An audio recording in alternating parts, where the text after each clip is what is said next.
सबों को जय मसीह की, प्रेज द लॉर्ड, यीशु सहाय। आप सबों का गॉस्पेल रेस के दैनिक प्रार्थना सत्र में बहुत बहुत स्वागत है। आज का विषय जिसके लिए हम परमेश्वर से प्रार्थना करेंगे वो दुखित लोगों के लिए है। यदि आप दुख में हैं, क्लेश में हैं, दुखित हैं, परेशान हैं और अपने आप को आपने बहुत ही लोगों से अलग कर लिया है और आप बहुत ही नकारात्मक सोच रहे हैं, तो आइए जानते हैं कि परमेश्वर की ओर से हमारे लिए क्या वचन है, ताकि हम उन सारी बातों से, परमेश्वर के उन जीवित वचनों से हम जानकारी और इच्छा के साथ में हम एक नया ताकत को प्राप्त करें। और इस प्रार्थना में आप शामिल हो ताकि हम सभी मिल करके जो प्रभु यीशु मसीह के देह और कलीसिया है, हम लोग शांति प्राप्त करें और प्रभु में हम दृढ़ रहें। आइए हम लोग प्रार्थना के जाने से पहले हम लोग वचन में पढ़ेंगे, जो कि भजन संहिता 34वें अध्याय और उसके 17वें पद से 19 पद के बीच में लिखा है। भजन संहिता 34, 17, 18 और 19 लिखा है, धर्मी दुहाई देते हैं और यहोवा सुनता है और उनको सब विपत्तियों से छुड़ाता है। यहोवा टूटे मन वालों के समीप रहता है और पिसे हुए का उद्धार करता है। धर्मी पर बहुत सी विपत्तियां पड़ती तो हैं, परंतु यहोवा उसको उन सब से मुक्त करता है। सचमुच में प्रियो, प्रभु यहोवा अपने वचन के अनुसार परमेश्वर हमें सभी विपत्तियों से और टूटे हुए मन के वो समीप रहता है और विपत्तियों से छुड़ाता है। आगे हम पढ़ेंगे फिलिपियों के नाम पौलुस प्रेरित की पत्री 4 अध्याय 8 पद। निदान है भाइयों, जो जो बातें सत्य हैं और जो जो बातें आदरणीय हैं और जो जो बातें उचित है और जो जो बातें पवित्र हैं और जो जो बातें सुहावनी हैं और जो जो बातें मनभावनी हैं, निदान जो जो सद्गुण और प्रशंसा की बातें हैं, उन्हीं पर ध्यान लगाया करो। यानी कि हम दुखित होते हैं तो हम दुखित क्यों होते हैं? यानी कि हम अपनी उम्मीद के अनुसार किसी बात के होने का हम सोचते हैं अपने मन के अनुसार कि ये मेरे साथ ऐसा होना चाहिए, और अंत में क्या होता है कि वो बात या वो काम या वो परिणाम उस रीति से नहीं हो पाता जैसे हमने सोच के रखा है। और इसका रिजल्ट ये होता है, परिणाम ये होता है कि हम मन में दुखित हो जाते हैं। हम अपनी इच्छा को पूरा ना होते हुए देखते हैं और हम दुखित हो जाते हैं। हम परेशान हो जाते हैं कि मैंने जो चाहा था वो मुझे मिला नहीं। तो हमारा मन भटकता है, नकारात्मक सोचने लगता है, एक किस्म से एक बहुत ही नेगेटिव थिंकिंग आ जाती है। तो मैं आपसे इस वीडियो के माध्यम से आग्रह करूंगा, हालांकि मैं भी खुद एक मनुष्य हूं और मैं भी इस तरह से इन सारी बातों को और इन सारे परिस्थितियों को मैं देखता हूं और समझता हूं और मैं इसका अनुभव भी करता हूं। मैं भी दुखित होता हूं, क्लेशित होता हूं, लेकिन प्रभु इन सारे वचनों से हमें ये कहना चाहते हैं कि हम अपना मन को आदरणीय रीति से, शांति वाली बातों में, ऐसे कार्यों में हम लगाएं जिससे कि हम प्रभु की मनभावनी बातों को और जो पवित्र है, सुहावनी है, ऐसी ऐसी बातों पर हम ध्यान लगाएं। यानी कि जिससे हमें नुकसान हो, हमारे सोचने के तरीके में, हमारे जीवन के शैली में, हमारे रोजमर्रा के जीवन में, हमारे कार्य क्षेत्र में यदि हम बहुत ही नकारात्मक या दुखित अवस्था में रहते हैं तो हम कोई भी अच्छी रीति से काम को संपन्न नहीं कर पाएंगे।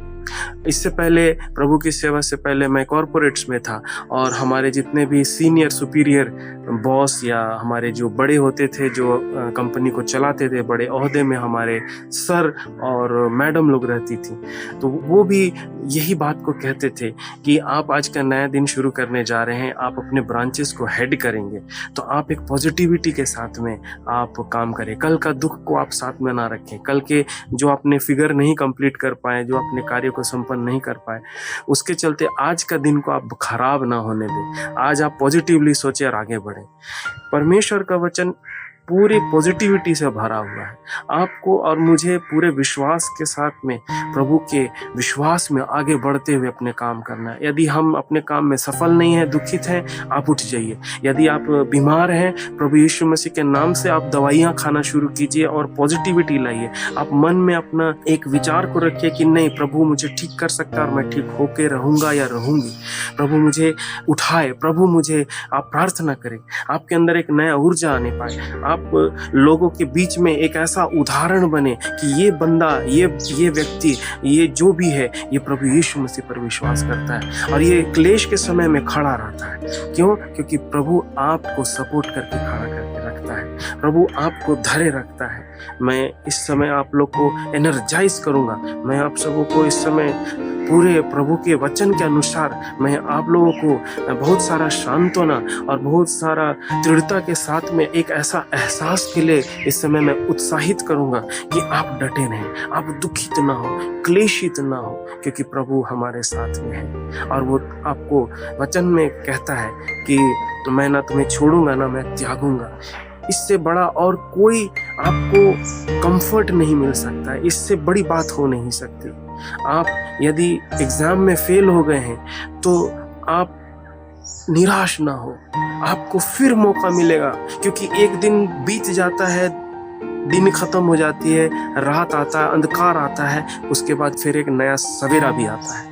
तो प्रभु यदि आपके ऊपर में बादल की नाई अंधकार कर दिया, मतलब आपकी परिस्थितियों में बादल की नाई अंधकार हो गया है, आपके जीवन में शांति नहीं है और आप डरे हुए हैं, आप परेशान हैं, आप क्लेशित हैं, तो याद रहे कि प्रभु उन सारे बादलों को हटा देने वाला है। और फिर क्या होगा? एक नया सूर्योदय होगा, एक नया दिन आएगा, एक नया अपॉर्चुनिटी मिलेगा कि मैं प्रभु के नाम से फिर से उस कार्य को संपन्न कर सकूं, एक नए दिन को शुरू कर सकूं। यदि आप जॉब कर रहे हैं, प्रभु आपको नया दिन में सामर्थ्य दे। यदि आप पढ़ाई कर रहे हैं, प्रभु आपको नया सामर्थ्य से भरे, नया ऊर्जा, एक्साइटमेंट से भरे, ताकि प्रभु आपको आगे बढ़ाए और आप सफलता में जाए। इन सारी बातों में हमेशा याद रखिएगा कि परिणाम आपकी इच्छा अनुसार नहीं, लेकिन परमेश्वर की इच्छा के अनुसार आप सौंप दें। तो क्या होगा? जब परिणाम जब आएगी तो प्रभु की ओर से आएगी और उसमें इतना छुपा हुआ आशीष होगा जो आप एक्सपेक्टेड नहीं कर सकते। लेकिन इन सारी बातों से आपको सिर्फ वर्तमान में नहीं, लेकिन आने वाले समय में भी आपको बहुत सारी आशीषें गुप्त रीति से, पूरे अच्छी रीति से, संपूर्ण रीति से आपको मिलेगी। और वो क्यों होगी? क्योंकि वो प्रभु परमेश्वर यहोवा की ओर से होगा, प्रभु यीशु मसीह की ओर से होगा, पवित्र आत्मा के उपस्थिति में। और आपका जीवन और मंगलमय और बहुत ही आनंदित और शांति से भरा होगा। आपको प्रभु क्लेश से उठाए, दुख से उठाए और आपको हर्षित करे, आपको आनंदित करे। इसीलिए प्रभु के वचन में लिखा है कि प्रभु में सदा आनंदित रहो। आइए हम लोग प्रार्थना करेंगे।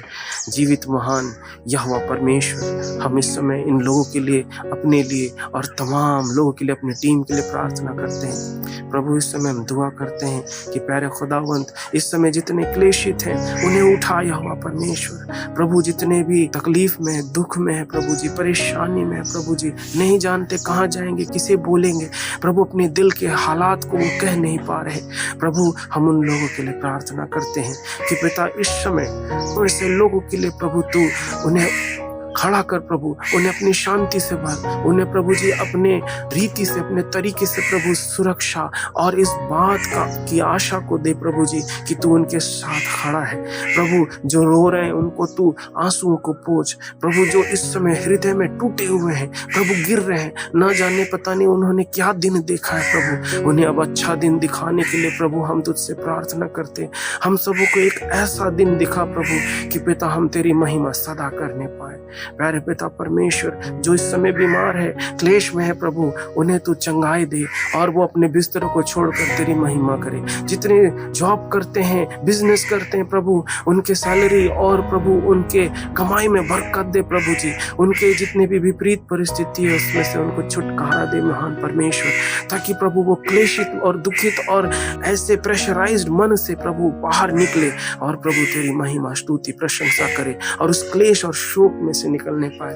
प्रभु तू हमें आनंद देता है, तू हमें अपनी शांति देता है, जैसा संसार नहीं देता, लेकिन तू जो शांति देता है प्रभु वो सबसे उत्तम होती है। हम वो शांति यीशु मसीह आपसे आज मांगते हैं। जितने भी हमारे व्यूअर्स हैं, जितने भी हमारे प्रभु जी लोग हैं जो देख रहे हैं, इस प्रार्थना को सुन रहे हैं और हमारे साथ तुझसे प्रार्थना कर रहे हैं, प्रभु हर एक की प्रार्थना इच्छाओं को तू एक साथ जानता है। प्रभु हर एक की प्रार्थनाओं को तू सुन और उन्हें क्लेश और दुख में से निकाल। प्रभु तू हमारे चेहरों में मुस्कान और खुशी भर दे। हम इस समय सभी कलीसियाओं को और तेरे लोगों को, अपने आप को और गॉस्पेल रेस टीम को तेरे हाथों में सौंपते हैं। धन्यवाद के साथ प्रार्थना यीशु के नाम से मांगते हैं, आमीन। मैं आप सबको बहुत बहुत धन्यवाद देता हूँ इस प्रार्थना में जुड़े रहने के लिए। आप गॉस्पेल रेस की इन सारी प्रार्थनाओं को आप अपनी प्रार्थनाओं में साथ में प्रभु से मांगे और हर रोज हमारा दैनिक प्रार्थना सत्र 8:30 बजे संध्या में प्रसारित होता है। इन सारी प्रार्थनाओं से और वचनों से प्रभु आप सबों को अवश्य अवश्य आशीष करे। Praise the Lord.